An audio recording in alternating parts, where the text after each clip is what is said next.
Okay, I'm going to use allulose as my sweetener. This is not rosemary leaves, that's pink Himalayan salt. I have a little bit of milk, 1 egg, vanilla, and cinnamon. I'm using this bread that I love this bread. It's the Oro Wheat Keto Seeded bread.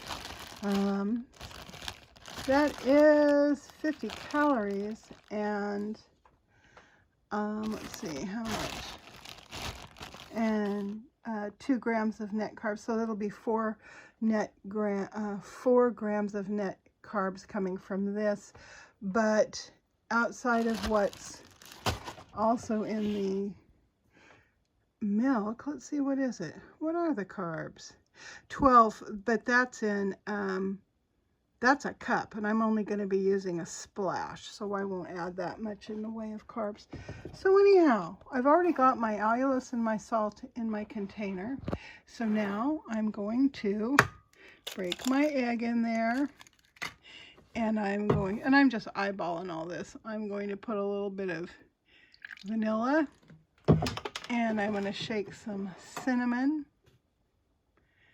I like lots of cinnamon. And you know, I don't like using cooking spray, but it is a convenient and easy way to not add a lot of calories, but yet give your food some slip. I would be using real butter, but I'm saving a pat of real butter to go on my toast. So as far as the milk is concerned, I think I'll just pour in a little bit now. Let's see, that's probably good. And I'm going to give this a little mix and come back to you. Alrighty, got a nice little batter there. And I'm just going to dunk these in here and let it soak it up. Yeah, no. That's gonna go in. We'll get that one done first. And I know it's hot enough, it just hasn't really heated up the pan. And I'll do that one. I think I'm also going to add, do I have 3 pieces there? Oh, I do. Well, should I eat 3 pieces? What's that gonna add? That'll add an extra 50 calories. Yeah, I think I can afford that. And I also am going to do some turkey bacon. All right, so I've got the French toast and the turkey bacon, already here with about 100 pound, or about about 100 calorie, maybe a little bit less than 100 calorie, slice of butter.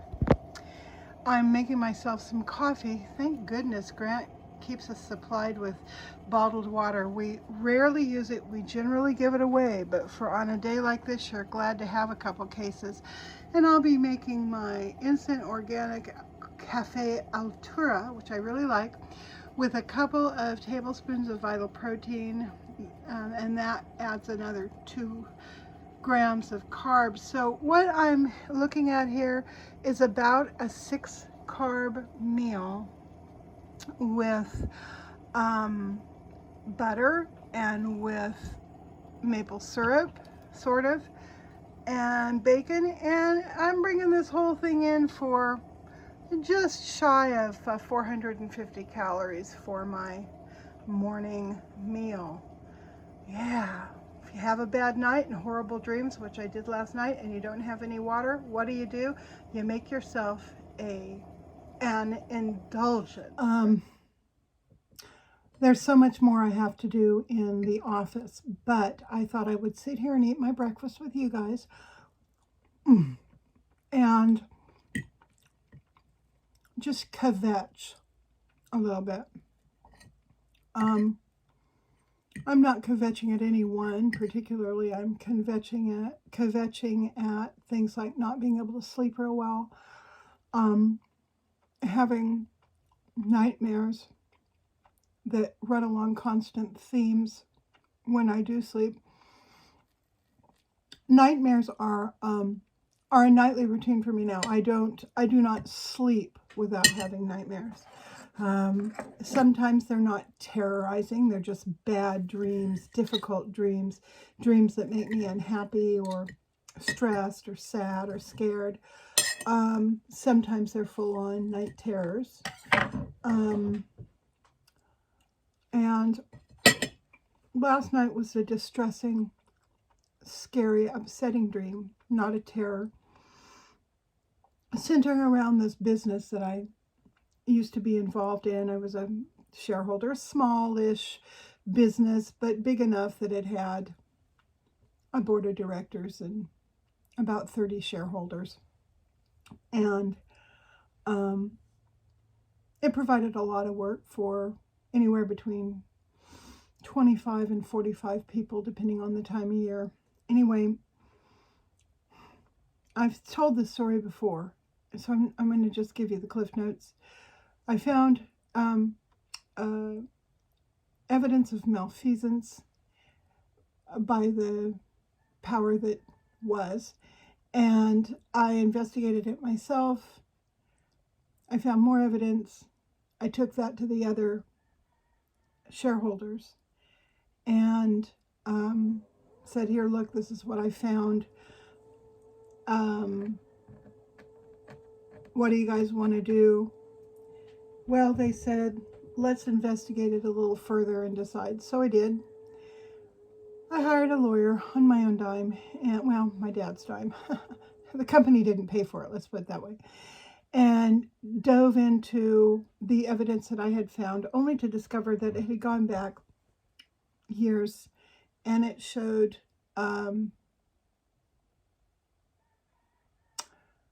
well, in a couple instances, actual malfeasance that concerned the attorneys because it was stuff that could blow back on us. And so one guy,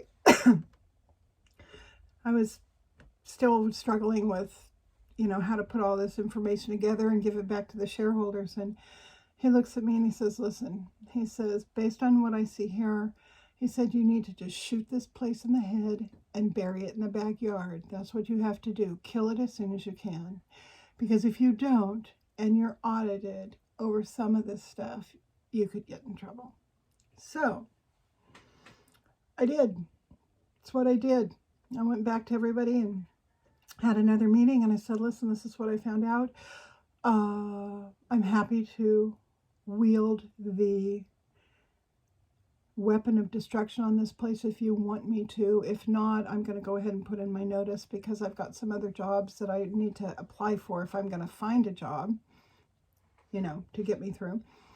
And they said, well, no, go ahead, and if you're willing to stay, we're willing to let you just have carte blanche, do what you need to do.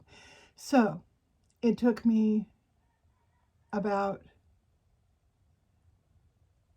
a year, slightly over a year, to totally kill the thing and get the building sold and turn the key for the last time and walk away. And then about another year to resolve all the squabbling over the money BS. So I guess I must have PTSD about that because it haunts me all the time. And the scenarios are usually fairly similar. In my dreams, I will be back at the place. It is still running. Same people are working, although there are some new ones. Of course, they all hate me.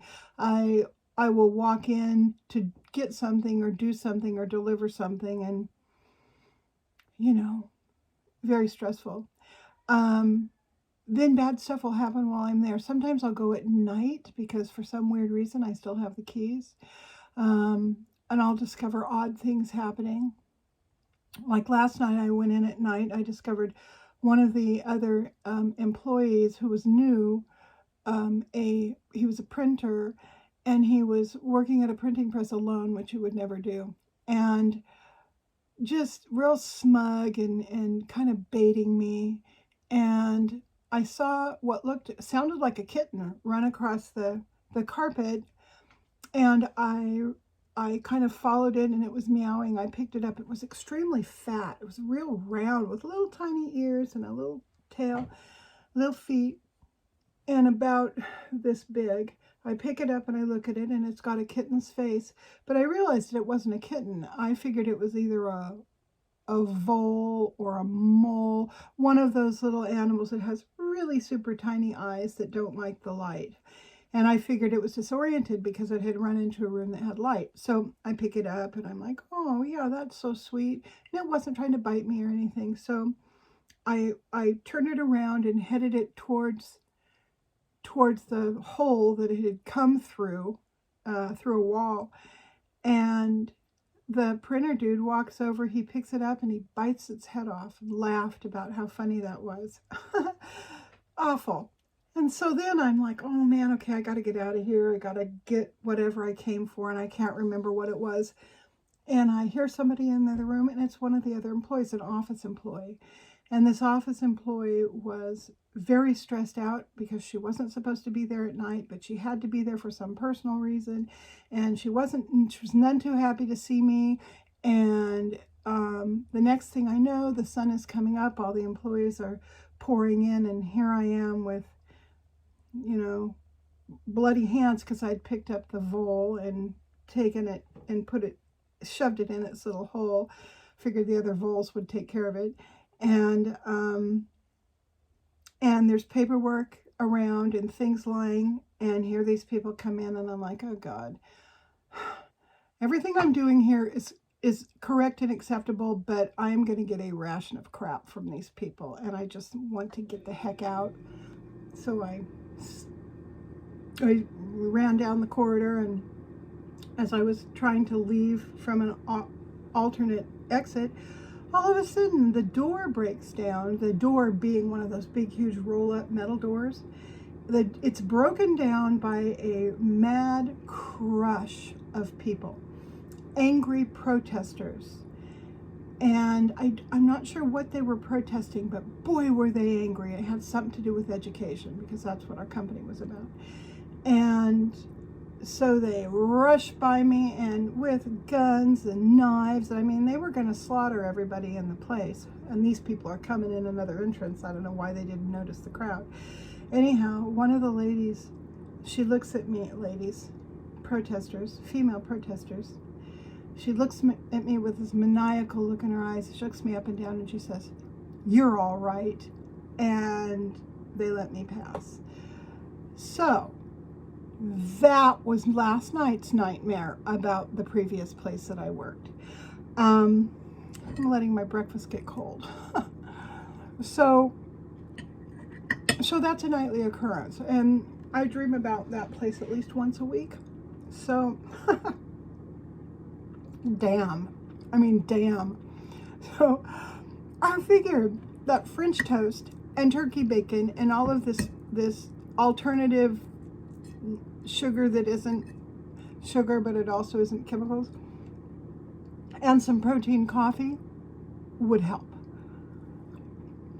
And it isn't, but it is filling me up and making my mouth happy, and it's doing it in a way that's not, I'm not falling off my self-imposed low to no sugar regimen. And that's the best you can do in life, your best. And again, immediately I think about Florida and the horror that those people are going through in their waking lives. And I think to myself, Cheryl, you have got nothing to worry about. If your well goes out, liquidate your 401k and fix it. I mean, I won't have my retirement, but I will have a new functional well, even if I have to drill another one. I've got a roof over my head. I've got income. I have Grant, my companion. I've got my son up the street. I've got my other son living his life and being happy. And,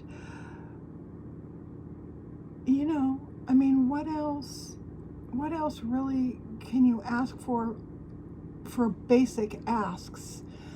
And then I think about the stuff that I actually own. What do I own? Well, I own all the furniture I could ever want. I own a ton of building materials that I want to use up.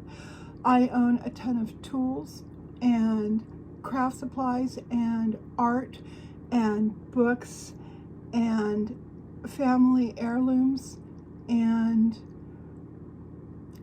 memories and knowledge and photographs. And I'm warm in the winter and I'm cool in the summer. And really, I mean, we've got several working vehicles that we rotate through. Now, none of this stuff is new. None of it is trendy. None of it is, it's all battered because I'm hard on my life and I batter it. But it's all functional, and it just all makes me feel, if happy is not exactly the word, content is probably more the word. So I am going to soldier on. I'm going to quit feeling sorry for myself, which I sometimes fall into, and I am going to strap on my shoes and put my hair in a messy bun, and I'm going to get back in that room and I am going to keep working until it is done, or until it is 2 o'clock and I have to go to the sewing lesson that I'm giving my neighbor. So that's my day, that's my morning, that concludes this update. And again, I will show you the room when I've got it finished. I hope you guys are all having a good day or a night, whatever's happening in your life, and that you're happy and that you're content and that you are well and that your loved ones are also well. That is what I hope and wish for you. Bye-bye.